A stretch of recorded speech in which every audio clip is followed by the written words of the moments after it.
Un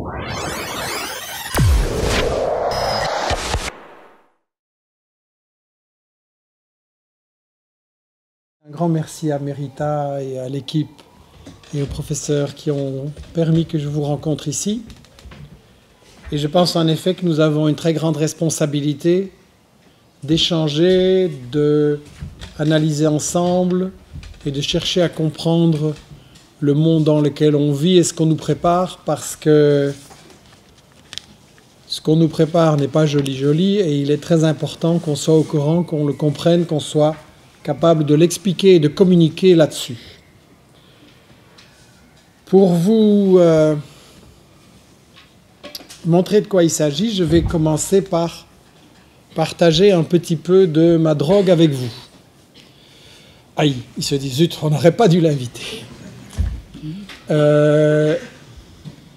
La drogue, vous savez bien la définition, c'est un produit qu'on avale qui crée une accoutumance et qui produit des hallucinations.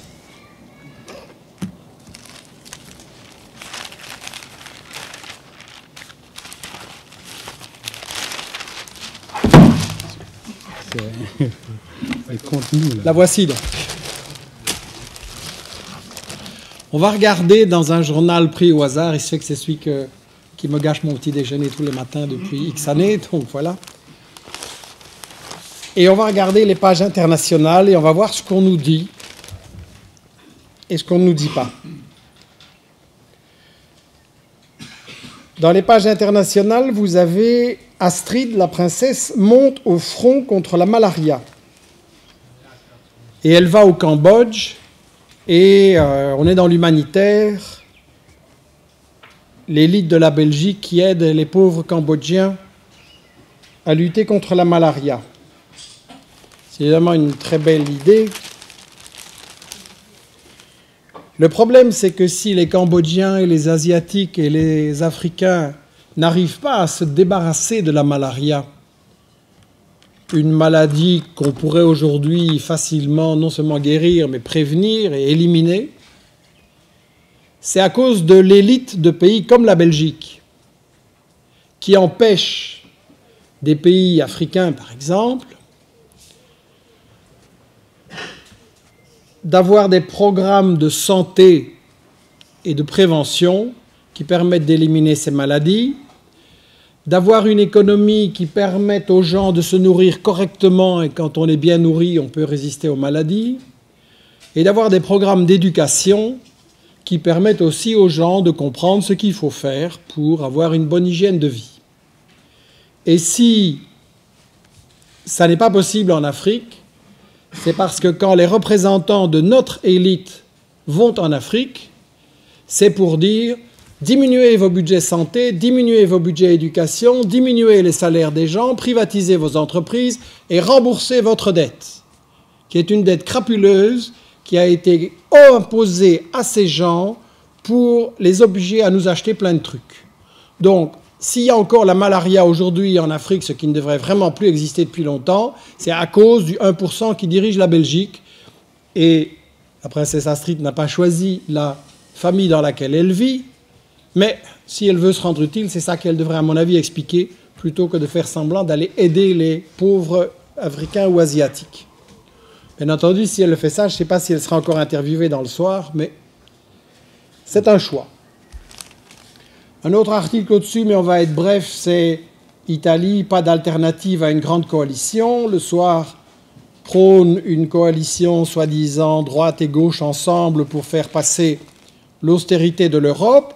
Le soir, menait la campagne avant pour M. Monti, qui a perdu les élections, et qui a appliqué le beau programme du néolibéralisme qui fait que maintenant, les Italiens vivent de plus en plus mal, sauf 1 ou 2%, et qu'ils sont dans le complet désarroi. Mais ça, on ne va pas mettre dans l'article. Plus de 100 morts en Irak, mais ça fait toujours partie des brèves. Et on ne va pas dire qui les tue et qui est responsable du drame en Irak, excusez-moi. Et on ne va pas dire que depuis que les États-Unis, dont nous sommes les alliés officiels, s'occupent de ce pays, tout va de plus en plus mal. on était là, aller pour les aider et les sauver. Tout va de plus en plus mal, en ce sens que une personne sur 6 en Afrique est réfugiée, a quitté sa maison, sa ville, son pays. 3/4 des Irakiens ont assisté personnellement à une fusillade ou à un attentat. La torture officielle des États-Unis et les escadrons de la mort sévissent aux États-Unis. La moitié de la population vit dans des bidonvilles, la moitié. Après avoir détruit toute une série d'usines, d'écoles et d'hôpitaux, on se retrouve avec la situation que la moitié des enfants de 6 à 12 ans ne vont pas à l'école, alors qu'avant, le niveau de l'enseignement, c'était quasiment comme en Europe.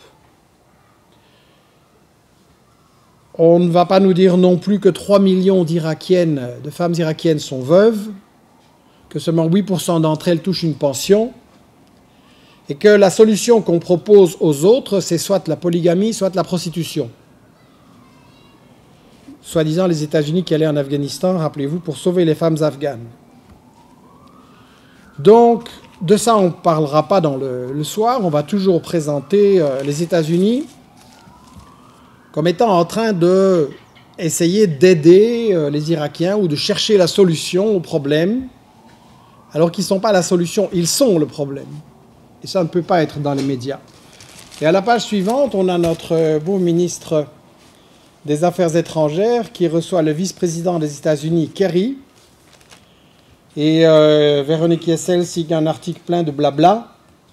Et bien sûr, nous faisons front commun contre le terrorisme. On va voir tout à l'heure quel rôle vraiment les États-Unis jouent avec le terrorisme. Et c'est en fait un copier-coller de la version des États-Unis sur la situation du monde. Après, vous avez une enquête du FBI dans le Caucase. On s'intéresse maintenant qu'il y a eu un attentat à Boston, et évidemment, c'est bien triste. On s'intéresse aux islamistes et aux terroristes que les États-Unis ont soutenus et financés en Afghanistan, en Tchétchénie et en Bosnie et au Kosovo. Mais là, c'était pour la bonne cause, c'était pour la liberté. Mais maintenant que certains de ces terroristes, un peu dans la confusion, se retournent contre les États-Unis, là, c'est vraiment des terroristes. Et là, Mme Kessel recopie la version de Washington et de la CIA. Il y en a encore un sur la Russie, c'est du même tonneau. Si on prend un journal qui s'appelle Libération, mais qui est tout sauf libéré, on a Damas accusé d'utiliser des armes chimiques. Ça, je ne pensais pas qu'on allait nous la refaire aussi vite et aussi facilement, mais on le ressort. Il n'y a jamais aucun pays dans le monde qui a utilisé plus les armes chimiques et biologiques que les États-Unis. Mais c'est chaque fois les méchants qui sont accusés d'utiliser des armes chimiques. Et puis encore dans Libération, la France frappée en plein Tripoli. C'est pas la France, c'est une certaine politique par des gens que la France a utilisés en Libye et en Syrie, et là c'était des gentils combattants de la liberté, et maintenant elle les combat au Mali, et là c'est des méchants terroristes, et évidemment, c'est pas Libération ou Le Monde qui va nous expliquer ça. Le problème, c'est que dans cette version des médias, on nous présente le Nord, l'Occident, comme vous voulez, les États-Unis et l'Europe, comme étant la solution et les puissances qui vont aider les pauvres gens du Sud qui ne sont pas capables, on le sait, de se débrouiller par eux-mêmes. Et donc nous allons les aider, par exemple en leur faisant des prêts de la Banque mondiale et du FMI et des trucs comme ça, parce qu'ils n'ont pas assez d'argent, on se demande pourquoi, et ils ne s'en sortent pas, donc on va les aider avec des prêts. Je viens de lire ce mois-ci un bouquin étonnant, remarquable, qui s'appelle « Les confessions d'un assassin financier ». Certains le connaissent peut-être, et ceux qui ne le connaissent pas, j'en fais la pub, c'est vraiment à lire. Et si vous lisez ça, vous pouvez arrêter votre abonnement au soir à Libé et éventuellement à la télé. Et vous allez voir pourquoi. John Perkins il s'appelle lui-même « J'étais un assassin financier ». Et donc il a travaillé pour une firme qui officiellement vendait des programmes d'ingénierie et de construction un peu partout dans le monde, dans le tiers-monde. Et il se présentait donc comme un économiste et il allait dans les pays du tiers-monde, Afrique, Asie, Amérique latine. Et voilà comment on lui présente son boulot quand il commence. Premièrement, je devais justifier d'énormes prêts internationaux dont l'argent serait redirigé vers Main, c'est la compagnie qui l'emploie, et d'autres compagnies américaines plus connues comme Bechtel, Halliburton, très active en Irak notamment, Stone Webster et Brown & Root, par le biais de grands projets de construction et d'ingénierie. C'est-à-dire qu'il est chargé de persuader les dirigeants de pays pauvres d'Afrique et d'Amérique latine qui doivent absolument construire des énormes centrales électriques parce que leur pays va se développer et que ça leur rapportera et que donc avec ça ils pourront rembourser, qu'il faut aussi faire des routes, des aéroports, tout ce qui va avec, comme par hasard d'ailleurs tout ce qui aide à exporter les produits, les matières premières, les ressources de ce pays. Et donc il est chargé de leur vendre d'énormes travaux. Mais je dis énormes. Il donne beaucoup d'exemples sur une série de pays. Deuxièmement, dit-il, je devais mener à la banqueroute les États qui recevraient ces prêts. Je ne me suis pas trompé, je relis. Je devais mener à la banqueroute les États qui recevraient ces prêts. Je devais les mettre en faillite. Je devais les obliger à contracter une dette qu'ils ne pouvaient pas rembourser, de sorte qu'ils seraient à jamais redevables à leurs créanciers et constitueraient donc des cibles faciles quand nous aurions besoin d'obtenir leur faveur sous forme de bases militaires, de vote aux Nations Unies ou de l'accès au pétrole et à d'autres ressources naturelles. Et donc il donne toute une série d'exemples à propos d'une série de pays qui effectivement ont été volontairement mis en faillite pour les rendre dépendants et pouvoir continuer à les piller et à les utiliser. Ça, c'est donc ce qu'il appelle être un assassin financier. Et il dit, j'étais un parmi quelques centaines, et maintenant il y en a des milliers. Mais là, il a commencé sa carrière dans les années 60-70. Et il dit, maintenant il y en a des milliers, il y en a encore plus. Et il explique que l'aide n'était absolument pas une aide, mais un piège. Et sur la dette, il dit ceci: notre empire global des États-Unis dépend largement du fait que le dollar est la principale monnaie internationale et que ce sont les États-Unis qui en impriment. Ainsi, nous prêtons de l'argent à des pays comme l'Équateur, tout en sachant très bien qu'ils ne pourront jamais le rembourser. En fait, nous ne voulons pas qu'ils payent leurs dettes, puisque c'est ce non-paiement qui nous procure une influence sur eux. Et il dit, voilà donc ça, la soi-disant aide, la soi-disant dette, en fait, ça veut dire qu'on leur fait un prêt pour qu'ils puissent acheter plein de trucs à des sociétés des États-Unis, de sorte que les États-Unis impriment des dollars qui ne quittent pas les États-Unis, et on appelle ça une aide au Sud. Et après, vous avez des générations et des générations qui sont obligées de se serrer la ceinture pour rembourser ça. Et il dit en plus, on oblige ces États à diminuer leur, comme je le disais au début, à diminuer leur budget de l'éducation, de la santé, à diminuer les salaires, à vendre leurs entreprises. Et donc, on les plonge absolument dans la catastrophe, dans la banqueroute, exprès. Et alors il dit, nous étions donc la première vague, les economic hitmen, les assassins financiers.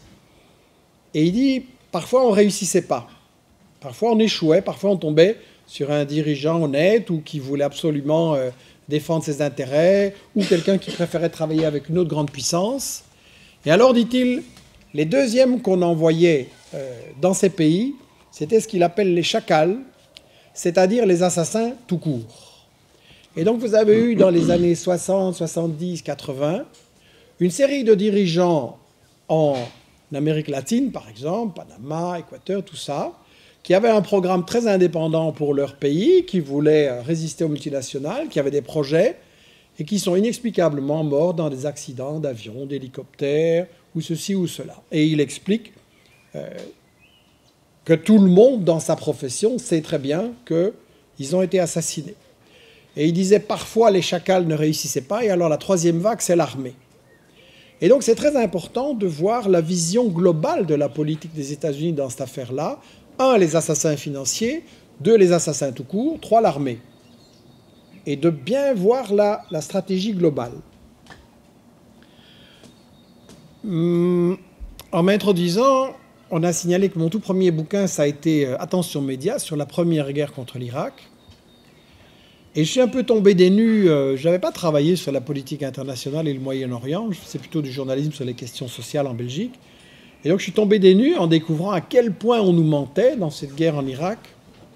Et maintenant, avec tout ce que j'ai lu depuis, je vois que j'étais encore bien naïf il y a 20 ans quand j'ai décrit la guerre en Irak, et que d'ailleurs Perkins m'a appris toute une série de choses absolument étonnantes sur la guerre contre l'Irak. Et il dit par exemple qu'en Irak, Saddam Hussein, on avait envoyé des assassins financiers et des assassins tout court en Irak pendant des années, et que c'est parce qu'ils ont échoué qu'on a envoyé l'armée. Et ce qui est intéressant, c'est qu'il dit lui-même, il raconte, c'est assez au jour le jour, comme c'est un journal, il raconte, et alors un jour il dit que il lit la presse des États-Unis du matin, et la guerre en Irak vient de commencer, et il dit voilà, ces articles ne contenaient rien qui pût indiquer que ce qui arrivait à l'Irak en 2003 était la continuation d'une honteuse histoire. Qu'en fait la guerre, ça c'est quelque chose que je dis souvent, la guerre est la continuation de la politique, d'accord, mais surtout de l'économie. La guerre, c'est la continuation de l'économie. Et je reviendrai tout à l'heure sur ce que Perkins, comment il juge les médias à la suite de son expérience. Mais on va maintenant aborder le thème central que je voulais traiter, la guerre humanitaire. Ça n'existe pas, mais rassurez-vous, je ne vais pas partir. On va en parler quand même. Il n'y a pas de guerre humanitaire, jamais. Toute guerre est économique ou stratégique. Et stratégique veut dire pour contrôler une région qui économiquement est intéressante. Donc fondamentalement, toute guerre est économique.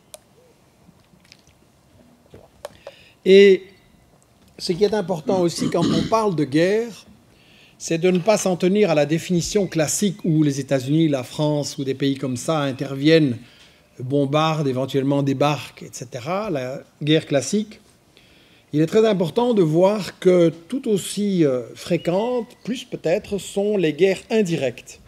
C'est-à-dire que les États-Unis font la guerre, on appelle ça en anglais par proxys, par intermédiaire, et donc ils font la guerre par pion interposé, ils font se battre les gens entre eux. Ça, c'est moins visible, moins cher. En cas de problème, on peut dire c'est pas moi.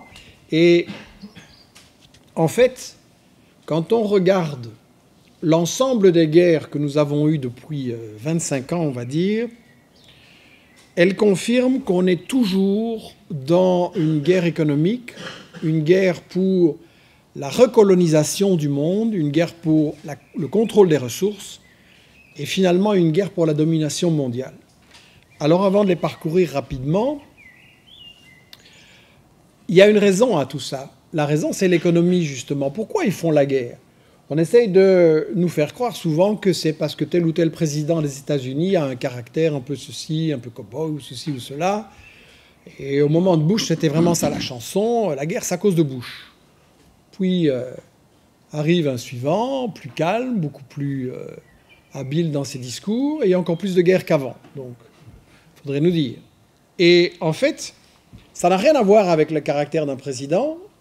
De toute façon, ce n'est pas les présidents qui décident, c'est les multinationales derrière. Et la guerre, c'est fondamentalement une réponse et une tentative de sortir de la crise économique dans laquelle notre système capitaliste se débat.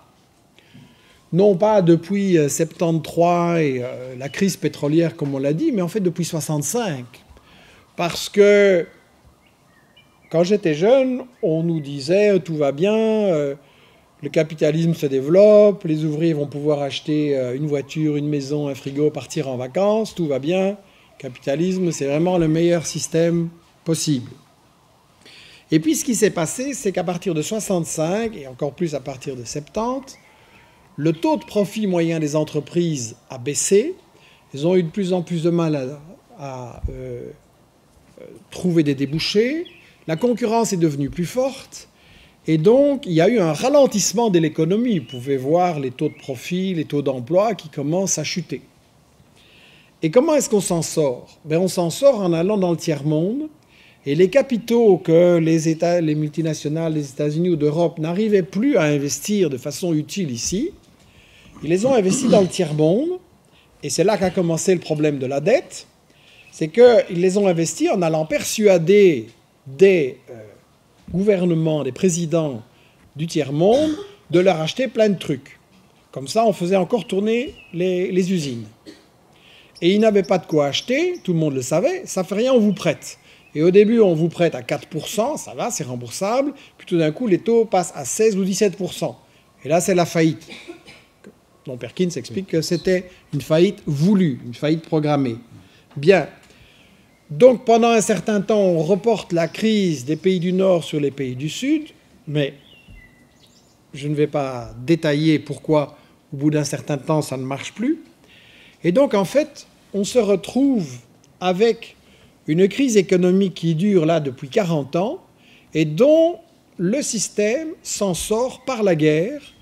Et la guerre, ça sert à quoi, platement? Ça sert à contrôler des ressources, pétrole, gaz, eau, uranium, or, minerais, coltan, diamants, la biodiversité, les ressources alimentaires. Tout devient maintenant l'objet d'une bataille économique, politique, corruption et militaire. Et donc la guerre, essentiellement, c'est pour se constituer des sources de revenus énormes, parce que tout simplement, ces matières premières, on ne les paye pas. Une multinationale va dans le Sud, se fait des bénéfices énormes sur des matières premières qu'elle ne paye pas, la population reste dans la pauvreté ou s'enfonce dans la pauvreté, et c'est aussi le but. Si vous êtes une multinationale qui va extraire les richesses des pays du Sud, est-ce que vous avez envie de payer des gros salaires? Non. Vos bénéfices seront d'autant plus élevés que les salaires seront bas. Donc c'est le but. Et on graisse la patte au dictateur pour que les salaires restent bas. Et donc, la guerre, ça sert à piller ces ressources et ça sert aussi à priver les concurrents des ressources. Parce que je vous ai parlé de la crise économique du système mondial. Et là, on est avec des grands blocs qui sont les États-Unis, l'Europe, le Japon. Ça, c'est les trois grandes économies, les trois grands blocs qu'on a. Et ils sont tous en train de se faire la guerre pour le contrôle de ces matières premières. Parce que contrôler l'accès au pétrole ou au gaz ou à l'eau, c'est une manière d'avoir un avantage décisif sur les autres, de pouvoir les faire chanter. Et d'ailleurs, dans le bouquin de Perkins, il raconte que le président du Panama, il a été carrément renversé et kidnappé parce qu'il voulait construire un deuxième canal de Panama avec les Japonais et que les États-Unis avaient décidé que ça devait se faire avec eux, pour une raison aussi simple. Donc, la guerre est leur manière de résoudre la crise économique qu'ils ont créée eux-mêmes, en ne payant pas les gens ou en les licenciant le plus possible. Mais ça, on est dans la contradiction fondamentale du système. Parce que, qu'est-ce que c'est être un bon capitaliste? C'est arriver à faire le travail en payant les gens le moins cher possible et en licenciant tout ce qu'il y a moyen de licencier et de faire le travail par ceux qui restent. Très bien. Mais quand vous avez fait ça, et la preuve de ce que je dis, c'est que quand une entreprise annonce... il faut lire beaucoup plus les pages roses, mais les pages roses financières. Elles sont très intéressantes. Là, vous avez la firme Siemens annonce un dégraissage de 10 000, 15 000 emplois dans le monde. Qu'est-ce qui se passe? Son action à la bourse, elle descend et hey, ça va mal? Non, elle monte. Vous licenciez des gens, vous êtes un bon capitaliste, l'action monte. Mais évidemment, tout le monde fait ça. Et quand tout le monde fait ça, à qui vous vendez? Puisqu'évidemment, vous avez privé de pouvoir d'achat les gens à qui, finalement, vous êtes censé vendre. Donc, ils sont en train de se créer eux-mêmes ce problème de cette crise, et ils ne peuvent pas faire autrement, et ils en sortent par la guerre, c'est-à-dire en volant. Ça, c'est vraiment le système dans lequel on vit. Je vais être bref, mais si on a des questions, je suis à votre disposition.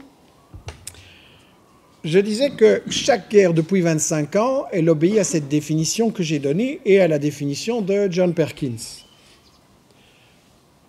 Et un élément que j'ai oublié de dire, c'est les guerres économiques. Et attention, c'est toujours aussi une guerre à deux niveaux. Je m'explique, c'est à la fois une guerre contre le pays qu'on attaque, mais c'est aussi une guerre contre d'autres grandes puissances qui ont une meilleure position dans ce pays-là. Quand on a fait la guerre, quand les États-Unis ont fait la première guerre contre l'Irak, c'était aussi une guerre contre la France qui avait des contrats avec l'Irak et qui, elle, ne voulait pas du tout faire cette guerre. D'ailleurs, Chirac a recommencé après en s'opposant à la guerre de Bush. Et donc, c'est une manière de... Une guerre a toujours au moins deux dimensions. Et donc, quand les États-Unis font la guerre en Irak, c'est pour Exxon contre Total. Ça doit être très clair. Et quand les États-Unis font la guerre, quand la France, fait la guerre au Mali, et que les États-Unis disent par la bouche de la représentante à l'ONU, Susan Rice, les États-Unis disent avec toute leur politesse, This war is a shit. Cette guerre, c'est une merde. En parlant de leurs alliés, la France. Et donc pourquoi ? Parce que la France et les États-Unis sont en grande bataille pour savoir qui va contrôler les richesses de l'Afrique. Et historiquement, l'Afrique est contrôlée par le colonialisme français et britannique. Et les États-Unis sont bien d'accord avec les Français et les Britanniques qu'en tout cas l'Afrique ne peut pas appartenir aux Africains et que ce n'est pas à eux à décider ce qu'on fait des ressources et avoir des idées fantaisistes comme éliminer la pauvreté avec les ressources naturelles. Mais après, les États-Unis, la France et la Grande-Bretagne ne sont pas du tout d'accord entre eux sur qui va profiter de ce gâteau. Et donc on fait la guerre là, et c'est pour ça que j'attire votre attention sur des guerres indirectes, on fait la guerre par proxy. Si Paris a le gouvernement en place, les États-Unis financent une guérilla sécessionniste, ou l'inverse. Et donc on provoque des guerres civiles dans toute une série de pays pour occuper la bonne position et rafler les contrats. J'avais mentionné Panama en 89. La guerre contre la Yougoslavie, c'est aussi une guerre stratégique. Pas que la Yougoslavie ait des très grandes richesses, mais elle donnait un très mauvais exemple en Europe, à savoir qu'elle avait gardé de son passé socialiste un système de sécurité sociale, un système de protection sociale, toute une organisation. Pour vous donner une idée, dans les usines, les directeurs étaient élus par les travailleurs. C'est évidemment impensable dans notre beau système capitaliste, et donc il fallait mettre ça au pas. Et stratégiquement, la Yougoslavie pouvait être un allié pour l'Union soviétique dans un premier temps, enfin non, la Russie à ce moment-là, et lui donner un accès à la Méditerranée. Et les États-Unis considèrent que la Méditerranée, c'est à eux, que personne ne doit venir s'en mêler, et donc il fallait prendre le contrôle de la Yougoslavie, et ça a réussi. La guerre contre l'Afghanistan n'est pas une guerre directement pour les ressources de l'Afghanistan, enfin que je sache, mais c'est une guerre pour sa position stratégique. Quand vous regardez la carte de l'Asie, vous voyez que l'Afghanistan, c'est vraiment au centre de la région qui a le plus grand potentiel de croissance économique dans le monde. Et Obama vient de dire, après sa réinvestiture, que dorénavant, les États-Unis allaient se concentrer sur l'Asie, que ça c'était le plus important, qu'on allait renforcer les troupes en Asie. Et l'Afghanistan est au centre d'un continent où vous avez trois grandes puissances dont les États-Unis ne veulent absolument pas qu'elles s'allient entre elles, à savoir la Russie, la Chine et l'Iran. S'il y a une alliance entre ces trois puissances, ça veut dire que les États-Unis sont à la porte de l'Asie, parce que ça va constituer un pôle indépendant, un très grand dynamisme économique. Il y a déjà toute une série d'États de taille moyenne qui se sont rassemblés dans ce qu'on appelle l'Organisation pour la coopération de Shanghai, Chine, Russie et toute une série de républiques. Il y a là comme observateurs ou à la porte d'entrée l'Inde, le Pakistan, l'Iran, même le Japon serait intéressé par un tel marché commun. Et M. Kissinger, qui est un des plus importants ex-dirigeants de la politique étrangère des États-Unis, a dit en 2001, au moment où les États-Unis ont décidé d'attaquer l'Afghanistan, il a dit que le grand danger, c'était que l'Asie fasse une sorte de marché commun, qu'ils s'entendent entre eux sur le plan économique et politique, et que les États-Unis soient tout simplement... ils ne sont pas en Asie, donc ils doivent la contrôler, mais ils n'y sont pas. Et donc, il fallait absolument empêcher cette grande alliance Russie, Chine, Iran dont je viens de parler. La guerre contre la Libye, c'était clairement une guerre pour voler les 30 milliards de dollars de ressources annuelles du pétrole libyen et le gaz, dont les ressources sont très importantes, et ça a été volé. Les rebelles soi-disant combattants de la liberté ont directement promis à la France des contrats. On s'est empressé de mettre les Chinois à la porte et on a offert des cadeaux à ceux qui en fait avaient sponsorisé la guerre et les bombardements de l'OTAN. On a aussi voulu empêcher la Libye de Kadhafi de fonctionner comme une sorte de banque mondiale alternative. Je m'explique. La Banque mondiale et le FMI, c'est vraiment l'instrument de chantage des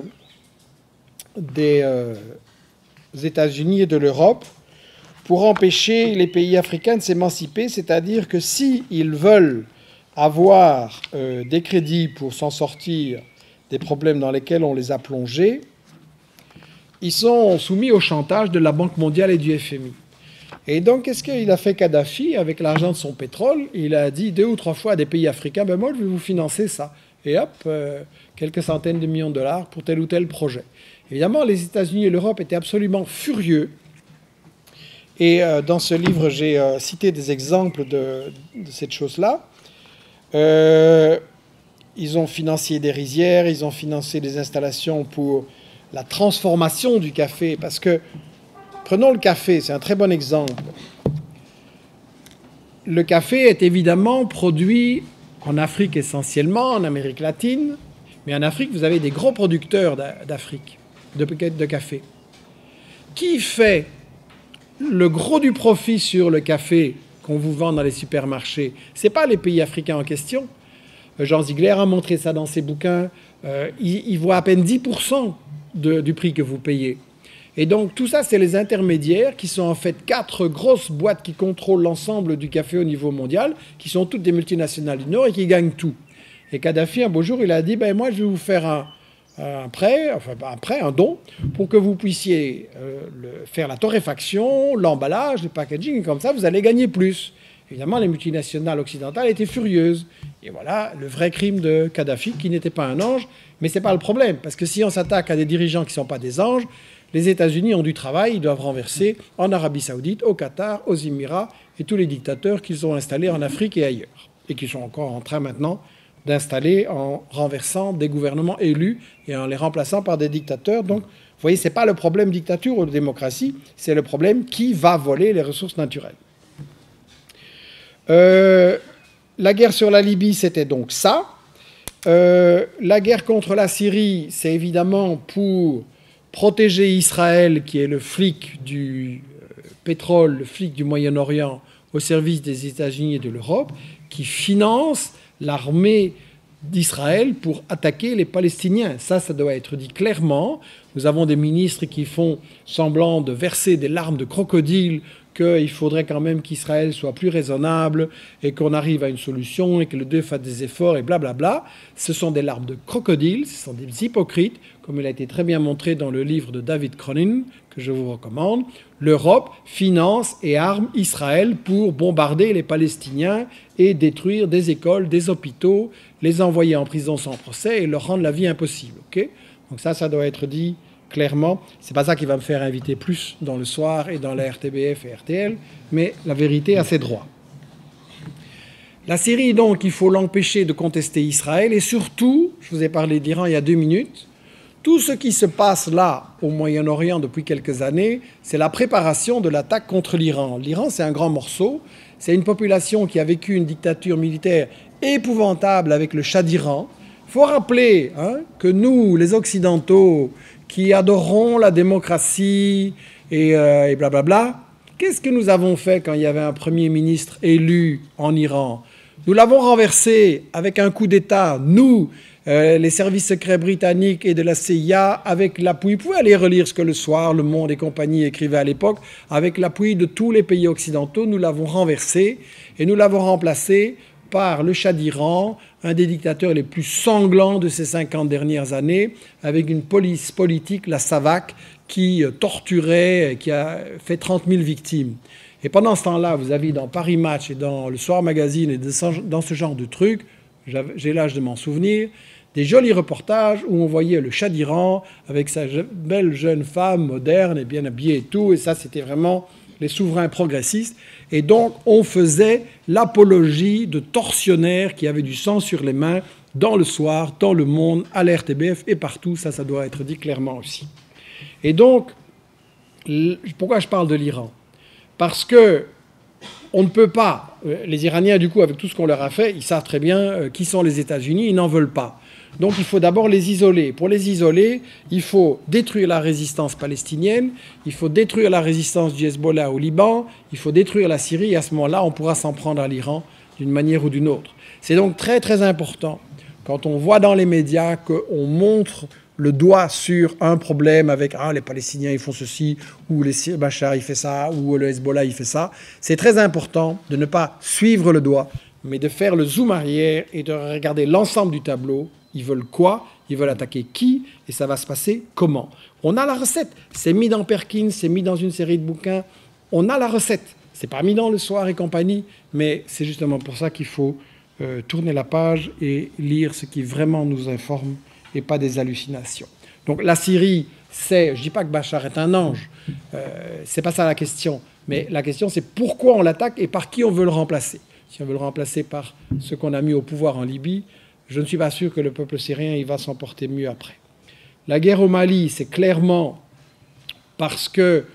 d'abord, c'est une région globalement, ce n'est pas le Mali tout seul. Vous aviez des militaires de gauche au Mali qui en avaient marre du pillage, de la corruption et de se faire attaquer par des sécessionnistes sans pouvoir riposter. Et donc la France a décidé un embargo contre les armes pour empêcher l'armée malienne de se défendre contre la sécession. Et puis elle vient se présenter en Zorro super sauveur alors qu'elle a empêché les Maliens de se défendre. Et évidemment, ce n'est pas pour la beauté pas par amour des Maliens qu'on intervient. Vous n'avez qu'à demander aux Maliens qui vivent en France et qui se font expulser par charter comment la France les adore. Et la vraie raison, c'est évidemment une raison très simple, l'or, l'uranium du Niger voisin, les gisements, l'Algérie voisine, avec le gaz et le pétrole, encore un pays emmerdant et qu'on veut essayer d'isoler. Et donc, il faut le dire, la guerre de la France au Mali, en Syrie, en Libye et tous ses alliés, que nous, Belgique, nous soutenons avec les taxes de vos parents, je signale, c'est une guerre coloniale. C'est une guerre pour recoloniser des ressources qui nous ont échappé et qu'on veut récupérer pour faire plus de fric pour le 1% qui a tout à dire en Belgique. Voilà. Ce qui est très important, c'est que toute cette guerre, j'ai donné quelques exemples en Afrique, je pourrais encore en parler d'autres. L'Érythrée, c'est un des prochains pays qui va être attaqué. Et aussi, parce que je suis une politique trop indépendante. Le Moyen-Orient, j'en ai pas parlé beaucoup aujourd'hui, mais l'ensemble des guerres qui sont faites contre les peuples arabes, en fait, il y a une finalité globale à ça. Et l'ennemi principal des États-Unis, dont nous sommes officiellement les alliés, l'ennemi principal, c'est la Chine. La Chine est une menace parce que, qu'elle reste socialiste ou qu'elle devienne capitaliste, ce n'est pas le problème, c'est un rival, enfin c'est un problème pour les Chinois, une discussion importante, mais pour les États-Unis, ils s'en fichent. Si c'est un rival, il faut absolument l'écraser, l'affaiblir. Et donc, comme évidemment la Chine, c'est un gros morceau, ça on ne peut pas l'attaquer directement, on va l'isoler, on va la priver de ses soutiens et de ses relais. Et la Chine, c'est un pays avec un très grand développement économique, un très grand besoin de matières premières et agricoles qu'il n'y a pas sur son sol. Et donc, il faut l'empêcher de s'approvisionner. Il faut l'empêcher de s'approvisionner en Afrique, au Moyen-Orient et dans l'ensemble du tiers-monde. Et donc, il faut arriver à l'isoler. Et ça, Mohamed Hassan l'explique très très bien dans la stratégie du chaos. On a fait notamment une carte qui montre que tous les pays africains, et notamment sur la côte est, sur l'océan Indien, donc, qui est la grande route maritime qui mène de l'Afrique vers la Chine, et même de l'Amérique latine, enfin pour vous c'est comme ça, de l'Amérique latine vers l'Afrique, ça, les États-Unis veulent le contrôler. Donc vous vous demandez pourquoi ils mettent des bases militaires un peu partout, c'est parce qu'ils veulent bloquer cette route. Et vous vous demandez pourquoi des pays qui apparemment ne sont pas hyper importants sur la côte est de l'Afrique, etc., ont des problèmes, ben c'est parce qu'ils regardent trop vers la Chine et qu'ils ne peuvent pas. Et ça, c'est très très bien expliqué dans la stratégie du chaos par Mohamed Hassan, dans les entretiens qu'on a faits. Et pourquoi ce titre provoquant, la stratégie du chaos? Eh bien parce que tout ce que je suis en train de vous dire, ça peut peut-être vous sembler désespérant. Mon Dieu, il n'y a que des mauvaises nouvelles. Les méchants sont trop forts, on n'a aucune chance. Mais en réalité, non. Les États-Unis sont un empire en déclin. Économiquement, c'est une économie qui ne vaut plus rien du tout. Elle tient parce que la réserve mondiale, financière internationale, c'est le dollar. Mais elle tient par un truc de supercherie, que les États-Unis ont le droit d'imprimer des dollars et de les vendre à tout le monde et qu'il n'y a pas de contrôle sur ça. Mais en réalité, économiquement, ils sont très très faibles parce qu'ils ont tout délocalisé, ils ont perdu leur tissu industriel. Donc ils sont uniquement dans le pillage des ressources des autres. Mais ça crée une économie spéculative, ça crée une économie parasitaire et artificielle, et c'est une économie en déclin. Plus, comme vous le savez, ils n'arrivent même plus à payer leurs guerres, ils les font payer par les autres, mais tout a des limites, plus personne ne veut payer les guerres des États-Unis, et ils ne sont même pas capables, en plus, de gagner directement en Irak et en Afghanistan. Bush s'amène là en cow-boy, on va gagner, ils n'ont pas gagné. Et donc ils passent au plan B. Et le plan B, c'est quoi? C'est la stratégie du chaos. Il y a un proverbe africain, parce qu'on m'a dit, qui dit « Ce que tu ne peux contrôler, détruis-le ». Et c'est ça que les États-Unis font. Ils n'ont plus les moyens de contrôler tranquillement et pacifiquement des pays comme avant, au beau temps des colonies. Donc on les plonge dans le chaos, on les plonge dans le bordel, on fait en sorte que les gens se disputent entre eux, qu'il y ait des guerres civiles. Et dans le livre, nous analysons une série d'exemples. La Somalie, le Soudan. Le jour où il y a eu un gouvernement en Somalie, un pays dont tout le monde se dit on n'arrive pas à trouver un gouvernement, c'est vraiment épouvantable, c'est le chaos. Le jour où il y a eu un gouvernement en Somalie, qu'est-ce que les États-Unis ont fait? Ils ont demandé à l'Éthiopie voisine, qui est Israël de la région, d'attaquer ce gouvernement avec des armes chimiques, entre parenthèses. Mais ça, on n'en a pas parlé parce que l'Éthiopie, c'est les bons. Et donc, comme c'est les amis des États-Unis, on ne va pas en parler. Donc vous voyez, la stratégie du chaos, c'est foutre le bordel pour que si les États-Unis ne peuvent pas contrôler à fond et tranquillement ce pays, au moins personne d'autre ne peut l'utiliser comme partenaire et le pays, il est plongé dans le chaos. Il faut vous souvenir, non, c'est pas possible pour vous, mais moi je me souviens que quand la guerre a commencé contre l'Irak, il y a un peu plus de 20 ans, le ministre des Affaires étrangères des États-Unis, James Baker à l'époque, est allé rencontrer Saddam Hussein, soi-disant pour négocier, en fait pour essayer de le faire capituler, et Saddam Hussein ne voulait pas capituler. Et James Baker lui a dit « Nous allons ramener votre pays à l'âge de la pierre. » Okay. Ça, c'est la civilisation occidentale. Nous allons ramener votre pays à l'âge de la pierre. À cause de l'embargo, à cause des sanctions, à cause de la guerre, il y a eu 1 million de gens d'Irakiens qui ont péri à cause de l'embargo, dont 500 000 enfants. Et quand la ministre des Affaires étrangères de l'époque, Madeleine Albright, a été interviewée à la télé et qu'un présentateur un peu plus combatif et curieux que d'habitude lui a dit « Il y a 500 000 enfants qui sont morts à cause des sanctions contre l'Irak. Est-ce que ça valait la peine? Was it worth ?» Et Madeleine Albright a répondu « Oui, ça valait la peine de tuer 500 000 enfants irakiens. » Ça, c'est notre civilisation et notre démocratie. Donc, la stratégie du chaos, c'est ça. L'Irak était une puissance qui appelait les pays du Moyen-Orient à s'unir et à dire aux États-Unis « go home » et à créer force régionale, un marché régional. Et avec le pétrole, ça pouvait évidemment changer beaucoup de choses dans le rapport de forces internationaux. Et donc, pour le punir, pour l'empêcher de faire ça, on l'a effectivement ramené à l'âge de la pierre. Je vais conclure en... Je vous avais dit que tout à l'heure, on allait voir quoi penser des médias par rapport à tout ceci. J'ai effectivement dans le livre « Attention médias »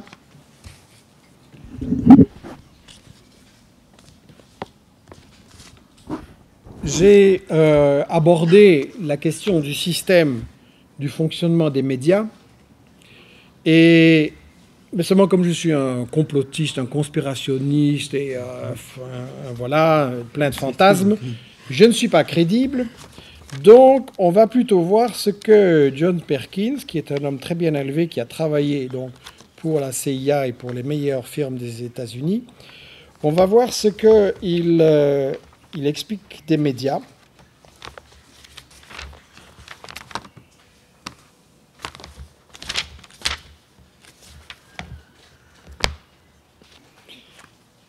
Il conclut son livre, que vraiment je vous recommande. J'espère que ce chapitre vous aidera à voir l'actualité autrement, à lire entre les lignes de chaque article qui vous tombera entre les mains et à vous interroger sur les implications profondes de chaque reportage de télé ou de radio que vous verrez ou entendrez. Les choses ne sont pas ce qu'elles paraissent. Et là, il parle des différentes stations télé des États-Unis. NBC appartient à General Electric, ABC à Disney, CBS à Viacom et CNN fait partie du gigantesque conglomérat AOL Time Warner. La plupart de nos journaux, magazines et maisons d'édition appartiennent à de grandes compagnies internationales qui les manipulent à leur gré. Nos médias font partie de ce qu'il appelle la corporatocratie, c'est-à-dire le pouvoir des grosses sociétés, des grosses multinationales. Donc voilà l'avis de Perkins. Et puis après, j'avais aussi cité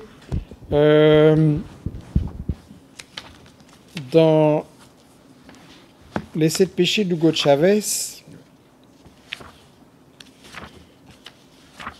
une analyse, mais est-ce que je vais la retrouver ?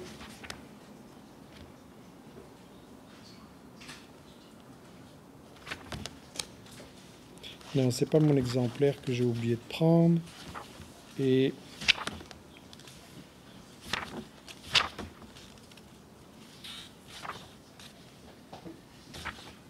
non. De mémoire, c'était pourtant une bonne référence, c'est Albert Einstein. Albert Einstein a écrit en 1949 un article très intéressant où il analyse la société capitaliste, son fonctionnement économique et politique, et où il dit qu'en fait, il n'y a pas de démocratie, que les entreprises décident tout et contrôlent le système politique, Albert Einstein, et où il dit aussi que les médias sont contrôlés par des grandes entreprises et que donc on ne peut pas y trouver la vérité. Pour ceux qui sont intéressés, je pourrais vous fournir la citation exacte qui est dans le bouquin. Ah oui, c'est une chose que... Ouais. Donc je pourrais vous fournir cette citation sans problème. Pourquoi je conclus sur cette analyse globale des médias ?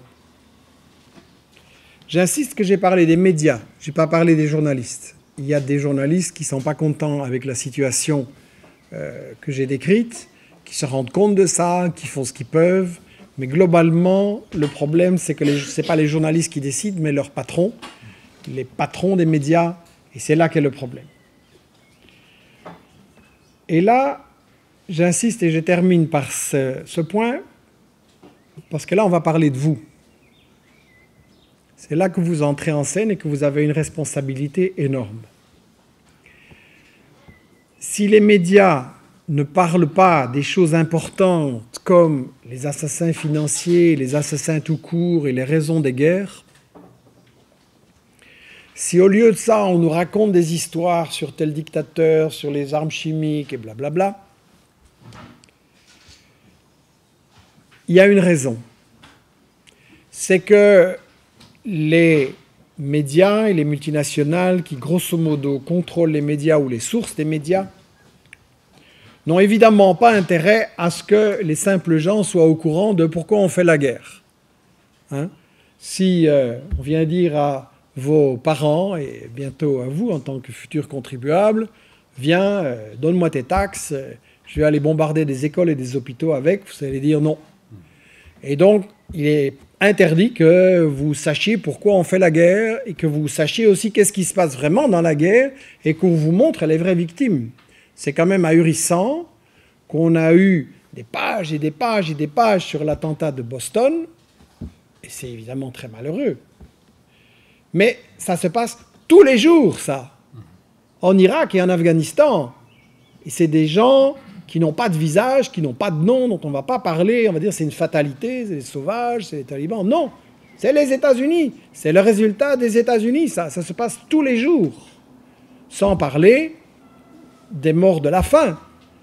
Je veux dire, quand Jean Ziegler écrit qu'on pourrait nourrir 12 milliards de gens, et que nous sommes 6 milliards et demi, et qu'il y a 1 milliard qui crève de faim, et qu'il y a un enfant qui meurt toutes les 5 secondes, et quand Jean Ziegler dit un enfant qui meurt de faim aujourd'hui est un enfant assassiné, pourquoi on n'en parle pas dans les médias en disant qui l'assassine, à savoir nos multinationales qui empêchent ces gens d'avoir à manger? Donc, ça ne va pas changer. Et pourquoi j'insiste sur ça? C'est parce que votre responsabilité, c'est de faire l'info. Et que vous vous destiniez à devenir journaliste ou dans la communication ou pas, mon discours, il s'adresse à tout le monde. Il faut appliquer ce que je dis absolument partout. Si on veut un monde sans guerre, si on veut un monde où on élimine la faim, les grandes maladies, l'analphabétisme, et où il y a un avenir pour vos gosses, pour les gosses d'Afrique, d'Amérique latine, etc., il faut qu'on change le système. Et la première question, c'est qu'il faut qu'on change l'info, c'est-à-dire qu'on fasse l'info nous-mêmes. Et donc maintenant, avec Internet et avec les différents moyens de communication, il y a moyen, ça ne coûte plus des fortunes, et il est parfaitement possible d'informer les gens sur les médias mensonges et sur l'info qu'on leur cache. Et il est parfaitement possible de donner la parole aux gens de là-bas. Donc, c'est ça que je voudrais vous appeler à faire, soit directement si vous êtes dans les métiers de la com, soit indirectement par Internet, en parlant au travail, aux amis, etc., en combattant les médias mensonges. Et je pense que vraiment, si vous voulez qu'on vive dans un monde sans la guerre et la pauvreté, et un monde où vos enfants seront beaucoup plus heureux, c'est vraiment ça qu'il faut appliquer. Nous sommes tous des journalistes. Je vous remercie. Ce sont des bonnes questions. Je vais commencer par celle à laquelle je n'ai pas de réponse, parce que le grand problème des journalistes qui prétendent tout savoir et qui se présentent pour Dieu, c'est très dangereux. Et donc le journaliste n'est pas celui qui prétend tout savoir. Mais la question, elle m'interpelle beaucoup, le rôle des photographes. Mais quoique j'ai beaucoup aimé faire de la photo, y compris de la photo de reportage social dans une vie antérieure. Avec Internet maintenant et avec la situation que vous décrivez, avec ce déferlement d'images, je suis convaincu que l'image en général et la photo a un grand rôle à jouer, mais j'aimerais bien d'avoir une réflexion sur comment on pourrait faire ça et organiser ça. Je vois qu'Internet, pour le moment, on a des sites d'articles, on a Dailymotion, YouTube avec des vidéos, on a des animations, et la photo a l'air encore un peu de ne pas avoir vraiment trouvé sa place. Il existe évidemment des sites un peu plus où des artistes exposent leurs choses, mais ça n'a pas forcément un grand contact et circulation avec le public. Et je fais de temps en temps des séminaires de formation avec des jeunes qui veulent travailler avec nous indépendamment sur la question du journalisme écrit, de la vidéo, des recherches. Et il y aura aussi, dans quelques mois, sur le thème comment on peut utiliser l'image, le photoreportage. Vous n'êtes pas la première. Il y a pas mal de gens qui m'ont dit « je fais des photoreportages, comment est-ce qu'on peut développer ça, faire connaître, faire en sorte d'échapper, je ne sais pas, aux galeries d'art ou aux magazines chic, mais que ça touche vraiment un vrai public qui peut en avoir besoin. » Et c'est clair que ça peut apporter quelque chose en soi, mais je n'ai pas la réponse, mais ça m'intéressera beaucoup de participer à cette discussion. Quand je parle des États-Unis, je vise pas l'ensemble de la population, et bien entendu, il y a 45 millions de pauvres aux États-Unis, donc c'est pas eux. C'est clairement le 1%, et c'est un ensemble où ce qui est déterminant, c'est en effet le pouvoir économique des multinationales. On a fait une étude que 147 multinationales contrôlent 60% de la production économique mondiale. Donc, c'est ces gens-là dont je parle. Et c'est très peu de gens. 1%, c'est même encore beaucoup moins. Ce sont donc les actionnaires et les administrateurs de ces multinationales-là que je vise. Le pouvoir politique en est une extension et ce n'est pas nouveau. Ça se voit plus maintenant, mais ce n'est pas nouveau. La guerre de 14-18, on va nous battre les oreilles avec des célébrations touristiques et autres sur la guerre de 14-18 bientôt. Il faudra aller visiter les champs de bataille, et ça vaut la peine, oui, c'est très émouvant. Mais ce qui sera totalement absent de la couverture, c'est pourquoi on a fait cette guerre. Et moi, quand j'étais gosse, on m'expliquait que la guerre 14-18, c'était la Belgique vaillante et patriotique qui avait résisté à l'envahisseur teuton, les Boches, et en France la même chose, et donc vous avez des monuments aux morts dans toute la France, et c'est effrayant parce que vous voyez des listes et des listes de gens qui sont morts, et en France, pour une femme dans les années 20, c'était très difficile de trouver un mari. Il y a eu 10 millions de morts dans cette guerre, vous imaginez, et donc on disait aux Français que c'était contre l'impérialisme allemand, on disait en Allemagne que c'était contre les impérialistes français et britanniques. Et la vérité de tout ça, c'est un écrivain de l'époque, Anatole France, qui disait « On croit mourir pour la patrie, on meurt pour des industriels ». Et il voulait dire donc par là que effectivement, c'est des groupes économiques et financiers qu'on doit parler, mais c'est pas nouveau. Ça se voit plus maintenant, mais ça a toujours été comme ça. Et effectivement, les médias en faisaient et en font partie, et l'intégration est plus forte. Voilà ce que je pense qu'il faut dire sur effectivement quels sont les acteurs économiques fondamentaux. Et c'est pour ça que j'ai dit tout à l'heure, la guerre est la continuation de la politique, oui, mais surtout de l'économie. Maintenant, qu'est-ce qui arrivera avec la Chine? C'est une question qui dépend d'abord des Chinois. Pour le moment, la Chine n'est pas du tout sur le même pied, ne joue pas le même rôle et n'a pas en général les mêmes pratiques que les États-Unis et l'Europe. Il ne fait pas la guerre pour contrôler des pays et n'a pas la même attitude. Et d'ailleurs, beaucoup de pays africains sont plutôt contents de trouver un partenaire alternatif, plus intéressant, plus correct en général, en tout cas au niveau des relations d'État. Si la Chine tourne mal, il sera temps de faire la même analyse, mais je ne voudrais pas qu'elle serve de prétexte. Et attention, dans nos médias belges, français, des États-Unis, ouais, l'impérialisme chinois en Afrique, ok, ça fait 100 ans que vous volez et assassinez l'Afrique, donc d'abord on balaye devant votre propre porte pour ça, et après les Africains seront en position de déterminer leur sort, et qu'on arrête de nous faire peur avec un épouvantail chinois pour cacher le colonialisme français, belge, etc. Sur la question qui a été... sur le fait que la guerre se fait aussi chez nous et qu'il y a une construction de l'ennemi intérieur. C'est très important, en effet. Ce qui me préoccupe beaucoup dans l'évolution des dernières années, c'est la montée de l'islamophobie. À savoir, on a réussi à construire dans le discours médiatique, aux États-Unis et puis en Europe, l'image du musulman qui est dangereux, du musulman qui, à cause de sa religion, est fanatique, terroriste, tout ça. Et donc, on a réussi en fait à nous embobiner dans une guerre de religion et dans une panique du terrorisme. La construction de l'ennemi intérieur et l'arabe dangereux, ça sert à justifier les guerres contre les pays arabes, ça sert aussi à justifier la discrimination contre les travailleurs arabes ici, sur le plan du travail, sur le plan des conditions de travail, sur le plan des droits démocratiques, étant donné que dans une ville comme Bruxelles, un tiers des travailleurs de la classe ouvrière, on va dire, sont d'origine directement immigrée, quel est le meilleur moyen de les diviser que de susciter la méfiance entre les Belgo-Belges et les Belges d'origine arabe.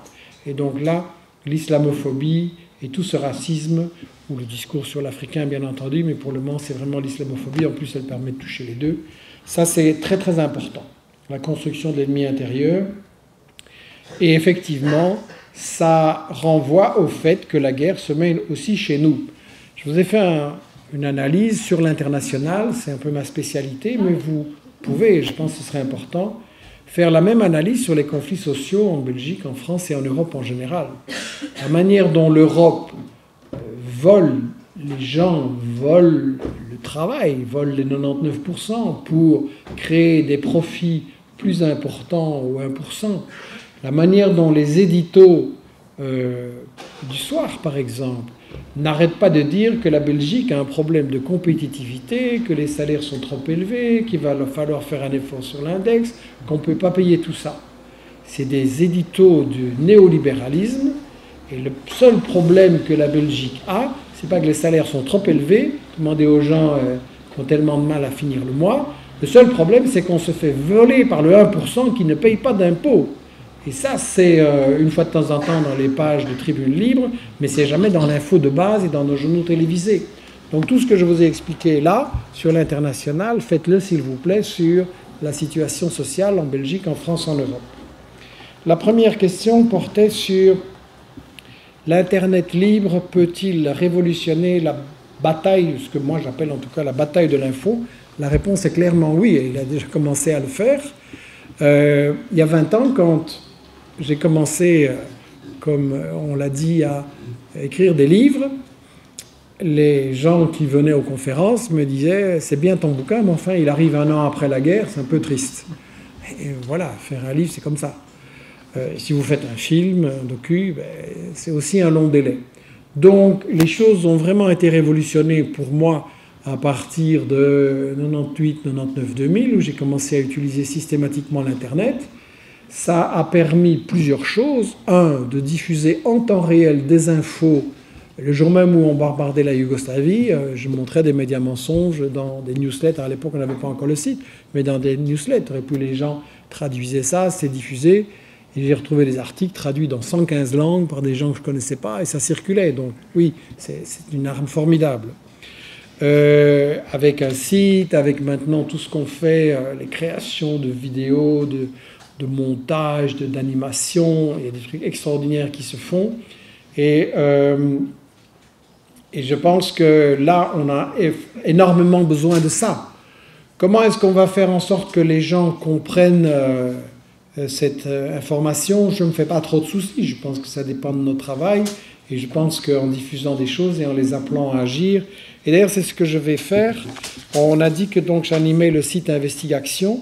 Nous diffusons chaque semaine une newsletter avec des articles, soit de notre équipe ou de moi-même, des vidéos, des interviews, soit des témoignages, des analyses qui nous sont envoyées par les gens avec qui je suis en réseau dans le monde entier maintenant. Et donc ce que je vais vous proposer, c'est de prendre cette feuille ici et de la diffuser. Il y en a 2, donc une pour chaque moitié. Et pour recevoir cette newsletter qui est gratuite, vous inscrivez votre mail en majuscule, j'insiste, pour éviter les erreurs. On va vous inscrire, vous allez les recevoir.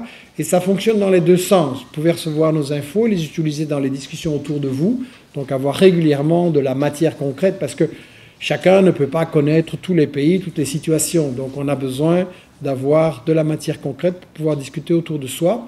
Mais ça fonctionne aussi dans l'autre sens. C'est-à-dire que si vous êtes actif autour d'un pays, d'une question, si vous êtes en contact avec des Palestiniens, des Congolais, des Latinos, etc., vous pouvez nous envoyer leurs témoignages, leurs analyses. Vous pouvez aussi faire des vidéos, des animations, des trucs, nous les envoyer, nous poser des questions sur « j'ai vu ça », est-ce que c'est un média mensonge, est-ce que c'est crédible?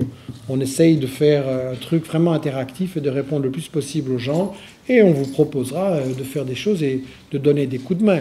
On a besoin de traducteurs, on a besoin de gens qui corrigent l'orthographe, ça c'est un grand problème.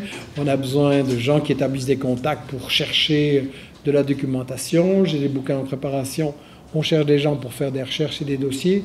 Donc là, effectivement, oui, l'Internet libre, c'est la bataille décisive à mener, je pense. Et c'est pas pour rien que, je ne sais plus si c'est Dick Cheney ou Rumsfeld, enfin un des salauds de la bande à Bush, a déclaré qu'il fallait considérer Internet comme une guerre. Et donc, eux sont très actifs pour investir Facebook, Twitter, des sites, des soi-disant experts de ceci ou de cela. Ils sont déjà hyper actifs sur Internet. Enfin, ils ont eu un peu de retard sur nous, mais ils sont très actifs. Et donc, c'est à nous. On a un grand avantage sur Internet, c'est qu'on est beaucoup plus nombreux qu'eux et on est beaucoup plus motivés. On ne travaille pas pour l'argent, on croit à ce qu'on fait. Et donc, on est une armée d'informations extraordinaire. Donc, si on arrive à prendre conscience de ça et à organiser ça, on va certainement gagner la bataille de l'information. Donc oui, je crois que c'est vraiment, ça a changé le potentiel pour nous. Cuba et ses médicaments et ses remèdes, c'est pas la première fois que j'entends dire à la RTBF ou dans d'autres médias, on ne sait pas, on n'a pas d'informations. Il y a différentes explications à ça. Il y a parfois la routine, la paresse. Il y a parfois aussi le fait qu'on oblige les journalistes à une course pour produire des infos. On les place dans des conditions de travail qui se dégradent et ils sont obligés de fournir des brèves pour Métro, des brèves pour un journal parlé, des brèves pour ceci ou pour cela. Et le problème des médias, c'est leur marchandisation. Ce n'est pas... dans le privé, c'est très clair. Le média n'est pas là pour nous informer. Il est là pour vendre le public à des annonceurs. Ça a été résumé avec cynisme mais clarté par l'ancien directeur de TF1, Patrick Lelay. Notre métier à nous, TF1, c'est de vendre du temps de cerveau disponible à Coca-Cola. Donc peu importe ce qu'on passe aux gens, l'important c'est qu'ils regardent la pub. Et ça vaut malheureusement dans le privé et de plus en plus dans l'audiovisuel public. Et c'est un grand problème. Je suis pour une régulation de l'audiovisuel public et je pense qu'il faut interdire la publicité. D'abord, elle est nocive. Je veux dire, montrer à des gosses qui doivent consommer du sucre et des saloperies et fabriquer des obèses et gâcher leur vie, ça c'est un crime qui devrait être interdit. Et quand vous analysez les pubs les unes après les autres, je ne sais pas s'il y en a une sur 100 qui a vraiment une utilité. Donc je pense que dans un service public, ce n'est pas rendre un service au public que de leur passer des mensonges, des attrape-nigauds qui les poussent à consommer des trucs souvent nocifs ou inutiles et à consommer trop. Et on rejoint la première question sur laquelle je vais arriver. Tout ça pour dire que les journalistes sont obligés de travailler trop vite. Et là, on a une grande différence avec notre système à nous. On peut prendre le temps d'enquêter, de vérifier. Moi, j'ai été en Libye, j'ai fait des reportages sur le terrain. Ça prend du temps, c'est pas rentable par rapport à ce qu'on produit, mais c'est une démarche d'information citoyenne. Si on veut la vérité, il ne faut pas se contenter de recopier des agences de presse qui sont aux mains des États-Unis, de la France, de la Grande-Bretagne. Il faut aller sur le terrain, il faut écouter les gens, il faut voir la situation sur place. Écouter les gens et pas seulement ceux qui parlent anglais et qui sont disponibles à travers Skype et je ne sais pas quoi. Donc, ça pour dire que ça m'étonne... Bon, je ne suis pas un spécialiste de la médecine à Cuba, mais ça ne m'étonne pas du tout qu'ils aient des avancées parce qu'ils appliquent une autre logique dans la recherche scientifique et médicale. C'est quoi la recherche scientifique et médicale ici en Europe ou aux États-Unis ? Un type trouve un truc et vite il le cache. Et il prend un brevet pour que ça fasse du fric. Et la recherche scientifique, c'est le contraire. Avant, ça a toujours été un savant trouve un truc, il fait une communication, tout le monde en profite et on va plus loin. Et à Cuba, quand il y a un type qui trouve quelque chose, qu'est-ce qu'il fait ? Il le partage. Et donc Cuba est un pays pauvre. Et ils sont déjà plus avancés que les États-Unis pour la médecine des yeux et pour toute une série de choses. Tout petit pays pauvre, là, de peu d'habitants avec plein de problèmes, pas de ressources et un embargo. Ça prouve que c'est une autre logique.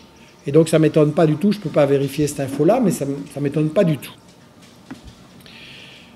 J'en viens à cette question, est-ce qu'on ne peut pas s'en sortir avec la régulation des médias publics ? Je suis tout à fait pour. Et je trouve qu'on doit faire une distinction, et en tant que citoyens qui payons l'audiovisuel public avec nos impôts, on doit se battre pour que ce soit le plus possible à notre service. Ça n'est pas se battre contre les journalistes, mais c'est se battre pour qu'ils aient plus de moyens, se battre aussi contre certaines complicités qui existent, il ne faut pas le cacher, et il faut se battre pour que le service public ait plus de moyens, qu'il échappe à cette logique commerciale, qu'il n'y ait pas la pub et la censure de la pub. Je vais vous donner des exemples où il y a des publicités de sociétés multinationales européennes et on ne va pas mettre derrière, évidemment, un reportage qui montre les crimes que cette multinationale commet. Donc ça fait partie. Et en même temps, je pense, on devrait peser et avoir une réflexion pour qu'il y ait une coopération beaucoup plus grande entre le média public et l'information citoyenne sur Internet. Ça m'énerve quand je vois à la RTBF des émissions qui disent « Ouais, sur Internet, il y a des conneries qui circulent, il faut faire attention, il y a des fantasmes, il y a le complot des Illuminati, il y a des trucs délirants sur le 11 septembre. » Ça m'énerve, quoi. À la RTBF, oui, il y a tout ça sur Internet, bien sûr. À cause de quoi les gens tombent dans des fantasmes? Parce que vous ne les informez pas correctement. Donc, il y a aussi sur Internet énormément de choses qui sont plus valables que l'info que vous donnez. Donc, il faut arrêter de faire cette guerre stupide et il faut commencer à réfléchir comment le service public pourrait beaucoup plus s'appuyer sur l'info des gens sur l'Internet. Et ça, c'est un changement de démarche. Je parlais du journaliste qui est Dieu. On ouvre son JT et on va savoir tout ce qu'il faut savoir. Et c'est pas vrai. Quand vous discutez avec le type qui le présente, finalement, il n'en sait rien de ce qu'il a passé. C'est des dépêches d'agence, c'est des communiqués du gouvernement. Il n'a évidemment pas le temps d'aller vérifier, donc il n'en sait rien. La première chose, c'est de le reconnaître et de dire que l'info, c'est difficile. L'info, il faut chercher, il faut comparer les sources, il faut faire des enquêtes, il faut parfois dire « je ne sais pas, on verra demain » et des trucs comme ça. Ça, on n'est pas du tout dans cette logique-là, parce qu'on est dans cette absurde guéguerre commerciale où il faut courir de nouveau pour la pub et battre RTL TVI à ceci ou à cela. Ce n'est pas tout ça un service public. Donc il y a toute une série de choses, mais je ne vais pas les développer maintenant, pour effectivement avoir des médias publics plus corrects. Mais je ne pense pas que c'est la solution, parce que dans la société où on vit, avec les liens qu'il y a avec les pouvoirs économiques et politiques, imaginez que le média public va pouvoir être complètement libre et informé parfaitement et avec des moyens suffisants. Ça, je pense que c'est illusoire. Donc je pense que oui, il faut faire pression pour que l'info soit meilleure là. Mais je m'en tiens à ma première réponse. C'est sur Internet que nous avons les moyens de développer une vraie info indépendante et citoyenne. J'en viens à ce qui était la première question et la cinquième. Sommes-nous complices? Sommes-nous complices parce que nous consommons des trucs qui sont fabriqués avec les ressources naturelles dont ces pays-là ont besoin? Il y a différents aspects à la question. Et en 2-3 minutes, je vais essayer de ne pas être trop schématique. C'est une question importante sur laquelle il faut réfléchir, mais je vais donner quand même 2-3 éléments. Premièrement, le problème avec les ressources de l'Afrique, de l'Amérique latine ou du monde arabe, c'est pas qu'il y a un commerce avec ces ressources. Le problème, c'est qu'elles sont volées, on ne les paye pas. Chavez a utilisé l'argent du pétrole, Evo Morales utilise l'argent du gaz dans un commerce international plus honnête dont ils ont imposé les conditions, et ça fait du bien parce que l'argent du pétrole sert à fournir des profs, des médecins, un job à plein de Vénézuéliens. Idem pour ce que fait Evo Morales avec l'argent du gaz. Il a créé un salaire minimum, des retraites, il a baissé l'âge de la retraite, les gens vivent mieux grâce à ça. Donc le problème n'est pas si on consomme ou pas, le problème c'est si les ressources sont volées par les multinationales ou pas. Ceci dit, et donc de ça, effectivement, on est complice si on ne fait rien, mais la question est d'informer sur les crimes de nos multinationales. Et ça, c'est le problème des intellectuels européens ou qui vivent en Europe. On est beaucoup trop à faire la leçon, les Africains doivent faire ceci, les Arabes doivent faire ça, les Latinos, ils doivent prendre un président plus, je ne sais quoi, que Chavez, etc. Arrêtez de leur donner des leçons et de dire, arrêtons de leur donner des leçons et de dire ce qu'ils doivent faire. Laissons-les faire, laissons-les se débrouiller, balayons devant notre propre porte et disons partout quels sont les crimes que nos multinationales commettent. Ça va aider les pays du Sud à mieux s'en sortir. Donc voilà, je crois que, après, bien sûr, vous avez évidemment raison sur le plan du consumérisme, qu'on nous pousse à consommer trop de trucs inutilement chers, qui se détraquent volontairement. Je veux dire, dans quel système on vit où des multinationales payent des ingénieurs pour imaginer la panne qui fait que leur produit va se détraquer après 5 ans et qu'on doit remplacer la bagnole, la machine à lessiver le linge ou l'ordinateur, alors que tous ces trucs-là pourraient durer 20 ans. Et dans quel système on vit, quoi? Donc ça, évidemment, il y a tout le problème du consumérisme. Je ne suis pas pour vivre comme des moines. Le progrès, c'est bien, mais c'est clair qu'on est dans un système qui nous pousse à gaspiller, toujours à cause de la question du profit. Ils ne peuvent pas se contenter de nous vendre les trucs dont nous avons besoin et de nous aider à les réparer, de les remplacer quand vraiment ils sont fichus ou qu'il y a vraiment une nouveauté intéressante. Ils sont obligés de nous obliger à consommer de plus en plus parce que leur taux de profit, il en dépend. Je lisais là l'autre jour que c'était un drame parce que l'année passée, on avait vendu un peu moins d'ordinateurs que l'année d'avant. Ça y est, l'économie est foutue. Mais quoi? Où est le drame là-dedans pour un esprit rationnel? Bien. Et c'était évidemment dans ma drogue du matin, que dans les pages roses, que je lisais ça. La dernière question. La guerre, c'est pour des raisons économiques. Nous le savons et on ne fait rien.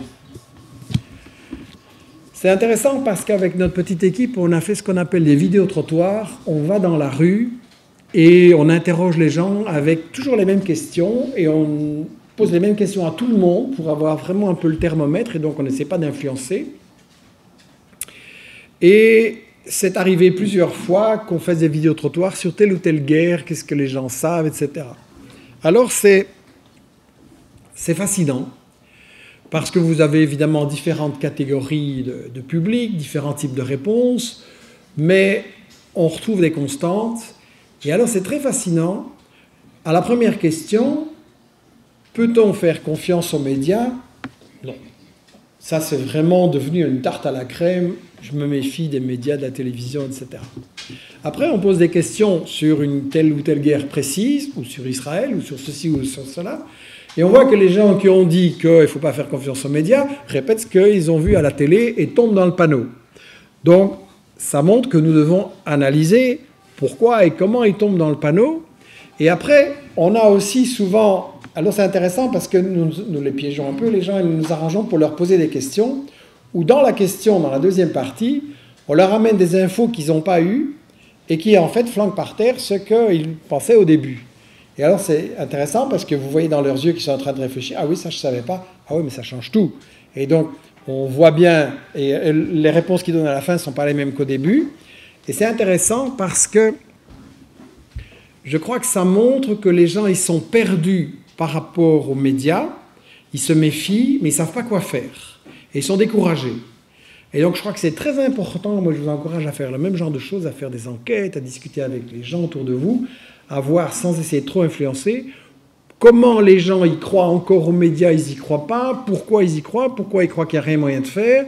Et ça, c'est une base de réflexion très intéressante parce qu'il est évident qu'il y a moyen de faire. Et je crois que nous devons arriver, et c'est ça en tout cas l'objectif d'Investir Action, c'est dans notre charte de base, on veut aider à développer un mouvement citoyen pour l'information. Je ne sais plus qui a dit que l'économie c'était trop important pour la laisser aux seuls économistes et l'information c'est trop important pour la laisser aux seuls médias. Et donc on doit arriver à créer un mouvement citoyen pour l'information et impliquer les gens à tous les niveaux selon le temps qu'ils ont, qui se rendent compte que quand on leur ment, eh bien, c'est contre eux aussi et qu'ils ont vraiment intérêt à savoir. Et donc voilà un peu la réponse que je vais donner pour ma conclusion définitive là, de la soirée en vous remerciant.